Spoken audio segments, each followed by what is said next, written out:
The Hubbardston Fire Department's vehicles, officers, equipment, and personnel are divided between two buildings in town. 38 Main Street houses the fire trucks, equipment, gear, and fitness equipment. 48 Gardner Road houses the ambulances, department offices, training space, and necessary amenities such as the shower, kitchen, and bunk room. 38 Main Street, also known as Station 1, was built in 1961 for the needs of the department 60 years ago. In 1961, the population of Hubbardston was roughly 1,200. The population of Hubbardston today is approximately 4,300, 3.5 times the size it was in 1961. 48 Gardner Road, also known as Station 2, is a leased property. The town entered into the agreement in 2002 to better meet the needs of its residents.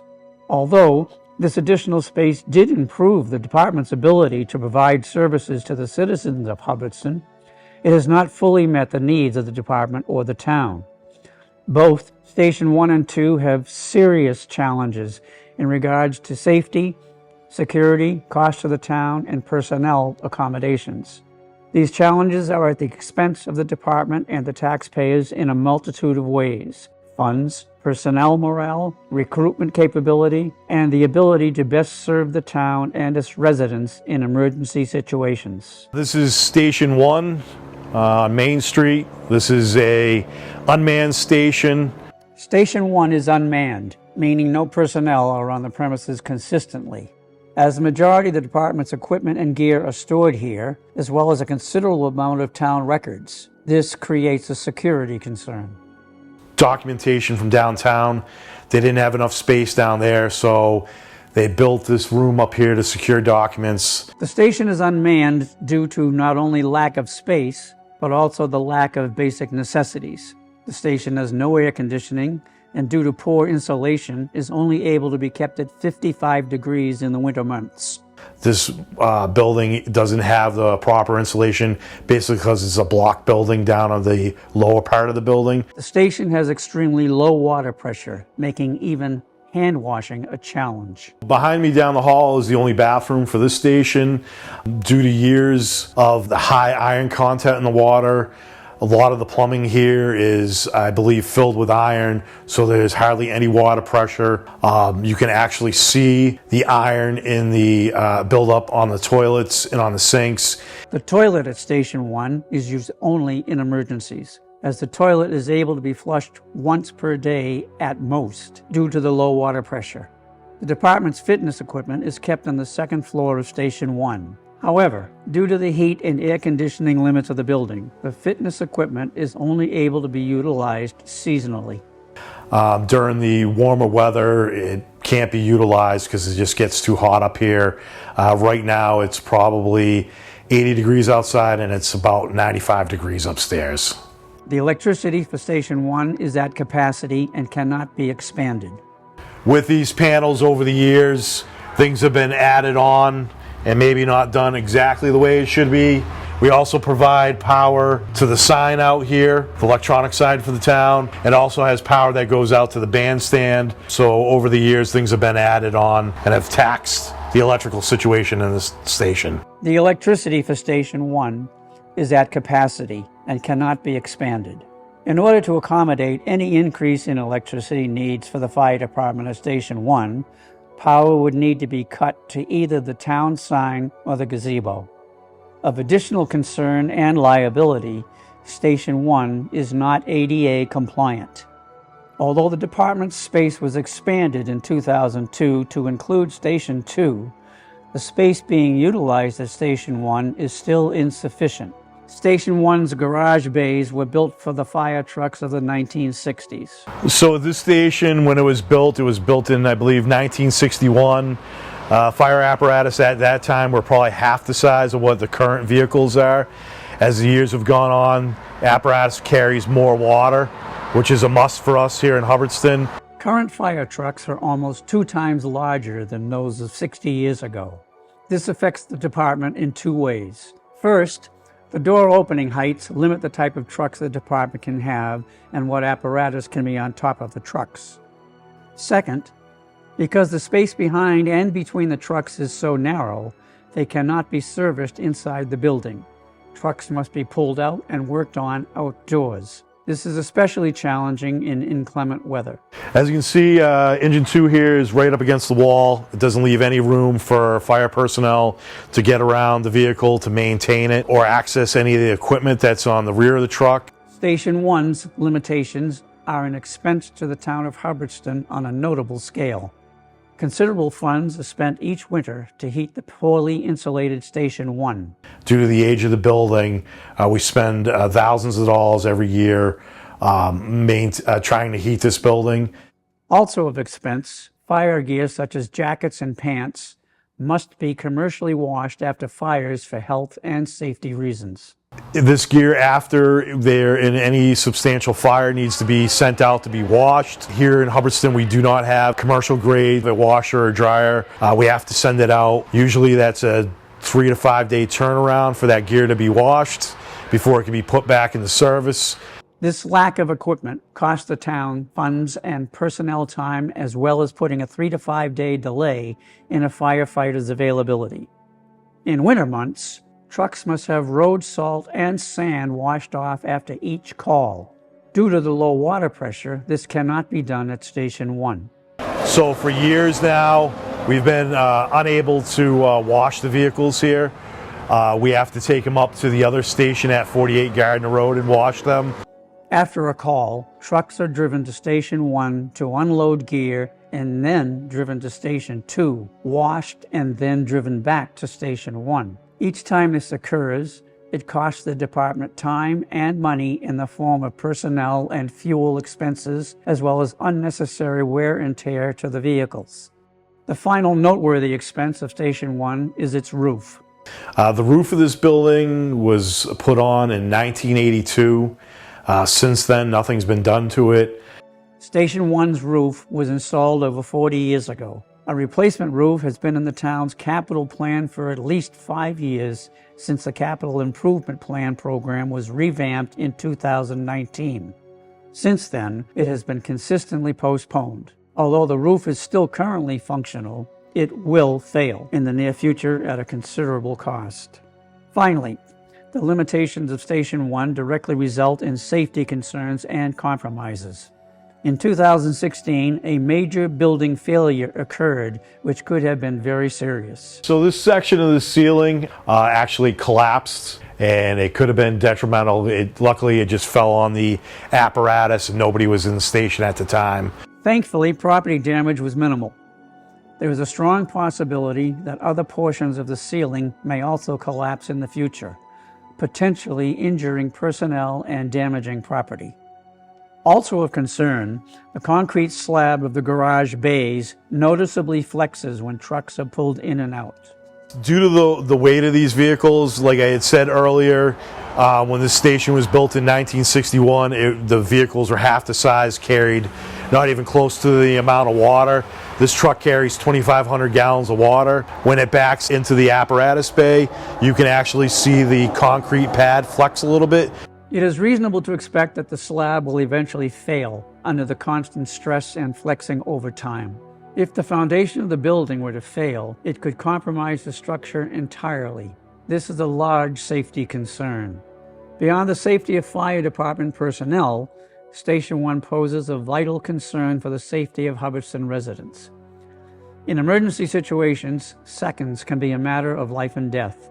The separation of the fire department between two buildings ensures a delay in service. Personnel must drive from Station 2 to Station 1 to get the trucks and gear before heading to the site of a call.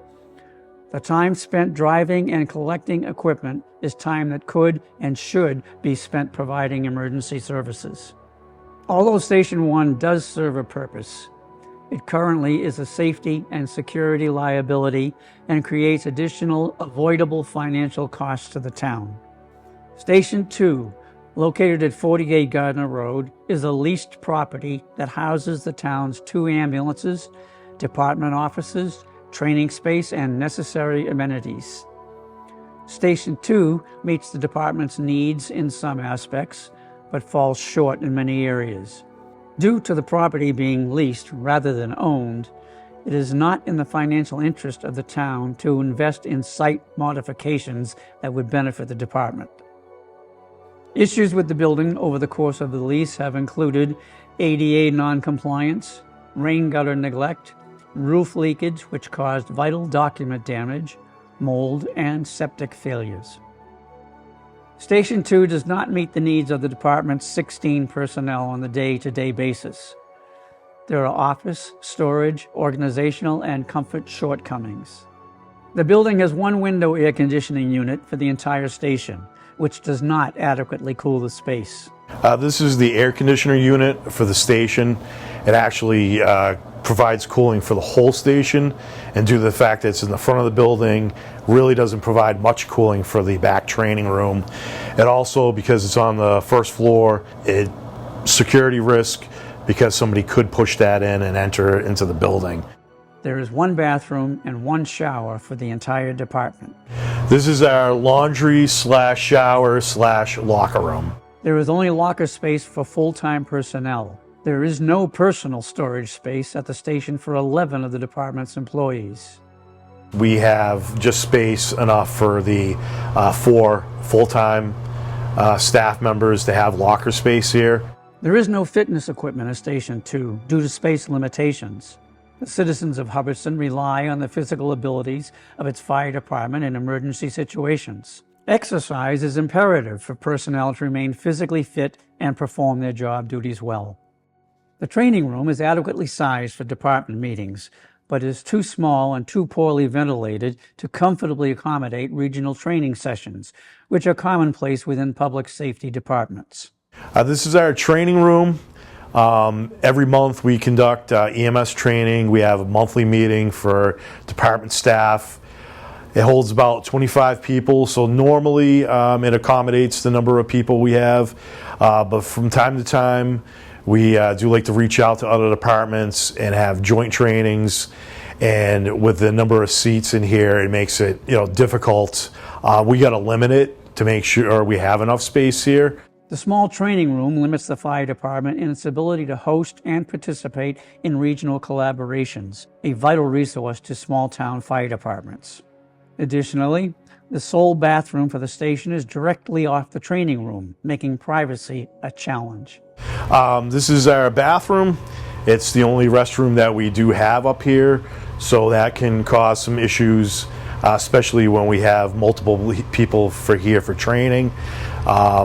And also, it's in a not ideal location because it is right off the training room. It makes it for an uncomfortable situation when people have to use the restroom while the training or meeting is being conducted in this room. The station has bunk space that will only accommodate one person at a time. So this was an old storage room that was converted into a makeshift bunk room. During bigger weather events, storm coverage, we'll have multiple people volunteer to stay at the station to decrease response times. There isn't enough bunk room space, so we have to put cots out into the training room. And it's also still partially storage in here, so it doesn't give a lot of room. The EMT workstation and department day room share the same space. This presents a conflict when the room is used as a workstation and day room simultaneously. This is the day room. This is another workstation. The EMS coordinator would conduct their business back here. Either personnel using the workstation are distracted, while others are using the day room for its intended purpose, or personnel looking to relax in the day room for a short time as part of their 15-hour shift cannot do so because the workstation is in use. Space is also an issue in regards to storage. The lack of storage space creates clutter, disorganization, and delays in accessing stored items. Much like Station 1, the garage bay in Station 2 is not sufficiently sized. The 2 ambulances must be parked so tightly in the bay together that rear doors cannot be opened, and like Station 1, the vehicles have so little room in the bay that they must be serviced outdoors. This is the ambulance bay. We have our 2 ambulances out here. Due to the lack of space, there isn't enough room to separate these vehicles. And also on the sides, you'll see There's not enough room to open the compartments on the sides. So even in the middle of the winter, we got to open up the overhead door, pull one of the ambulances out, working outside to do simple tasks. The shortcomings of Station 2 directly affect employee morale and retention as well as recruitment efforts. Much like Station 1, Station 2 incurs costs to the town in several ways. Most notably, the town has been leasing 48 Gardner Road for 22 years, spending over $500,000 with no equity in the property.